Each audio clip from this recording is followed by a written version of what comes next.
بسم الله الرحمن الرحيم. يسعدنا في منتديات فورباك أن نقدم لكم سلسلة الدروس المصورة في مادة الرياضيات. وسنحاول اليوم أن نشرح درس الدوال اللوغاريتمية والأسية، وبالضبط الدالة الأسية أي الإكسبوننسيال. أولا سأبدأ بتعريف خاصية أولي. نعلم أن دالة إلين تقابل من المجال المفتوح صفر بلس لانفيني نحو R، وبالتالي تقبل دالة عكسية من R نحو هذا المجال. تعريف أولي: الدالة العكسية لدالة اللوغاريتم النيبيري تسمى الدالة الأسية النيبيرية، ونرمز لها مؤقتا بالرمز XP c'est-à-dire exponentielle de X، والتي تحقق مهما يكون X من R ومهما يكون Y من المجال المفتوح صفر زائد ما لا نهاية. exponentielle de X est égale à X يكافئ ln de Y est égale à X.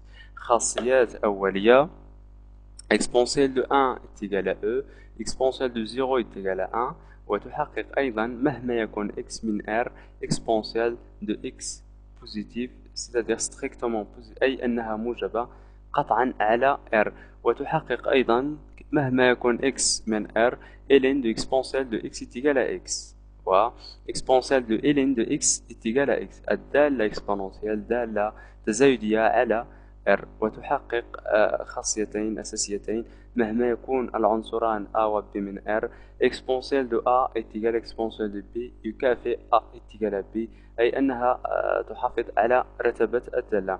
وأيضا exponentielle de A supérieur أي أكبر قطعا من exponentielle de B يكافئ A أكبر قطعا من B. ثم سننتقل إلى التمثيل المبياني لدالة الإكسبوننسيال.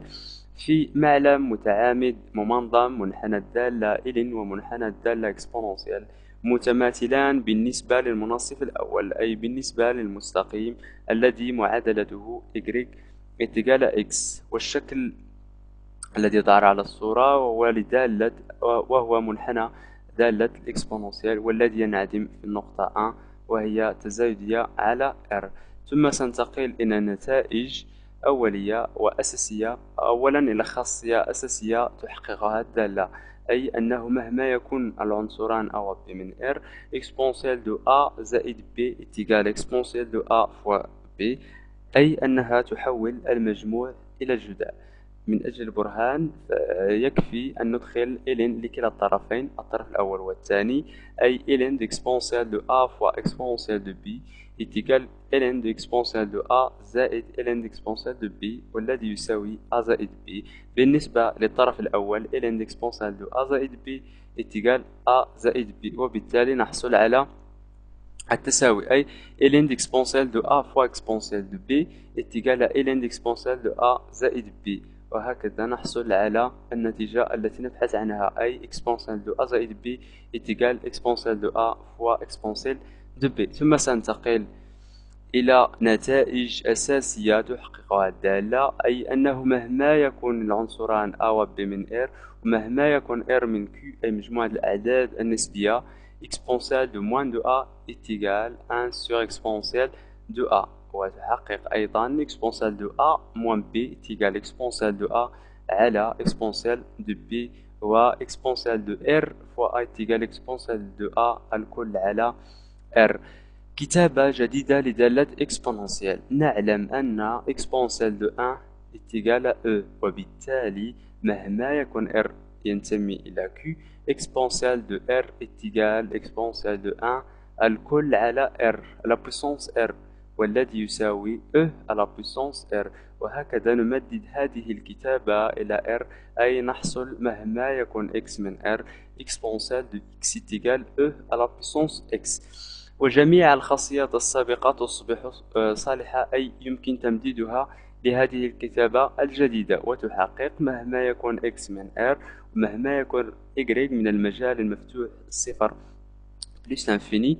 E à la puissance x est égal à y يكافئ x est égal ln de y، وكذلك تحقق مهما يكون x من R ln exponentielle de x est égal x، ومهما يكون x من المجال مفتوح صفر plus l'infini E à la puissance ln de x est égal à x.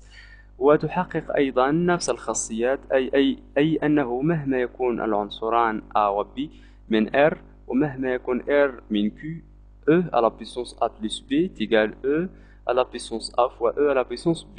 Et e à la puissance moins a est égal à 1 sur e à la puissance a. وتحقق أيضا e à la puissance a moins b est égal e à la puissance a sur e à la puissance b. وكذلك e à la puissance rb est égal e à la puissance a plus à la puissance r.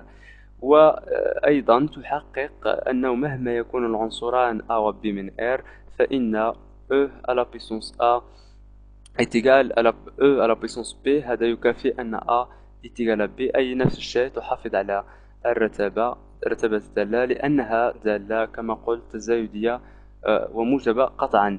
وكذلك تحافظ على الرتبة التزايدية أي E à la puissance A supérieur قطعا E à la puissance B يكافئ A supérieur à B. ونشكركم على حسن الانتباه، والمزيد من الدروس والتمارين المصورة المرجو زيارة موقع المنتدى والظاهر على الشاشة. وشكرا وإلى اللقاء.